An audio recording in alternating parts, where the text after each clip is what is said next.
என்ன இப்பெல்லாம் இவளும் பார்த்து சிரிக்க ஆரம்பிச்சிட்டா. மனசுக்குள்ள குறுகுறுன்னு ஏதோ பண்ணுதா? பசிக்காது, படிக்க முடியாது, நானா சிரிப்பியே? இந்த வயசுல வராம எப்படி? உங்க எல்லாருக்கும் ஒரு கதை சொல்றேன், கேளுங்க. வாழ்க்கை ஒரு அழகான பயணம் அப்படின்னு வச்சுக்கலாம். அதோட எண்ட்ல ஒரு மிகப்பெரிய தங்கமும் வைரமும் குவிச்ச புதையல் நமக்காக காத்துட்டு இருக்கும்.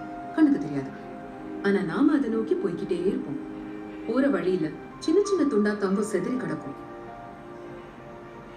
இந்த மாதிரி நாம அதை பார்த்துட்டு புதையல் கிடைச்சிருச்சு அப்படின்னு நினைச்சோன்னு வைங்க, பயணம் அதோட ஸ்டாப். யார் அதை கண்டுக்காம தொடர்ந்து பயணிக்கிறாங்களோ அவங்களுக்கு தான் புதையல். என்ன ஃபர்ஹானா? நான் நாளைந்து வேற பஸ்ல வர போறேன்.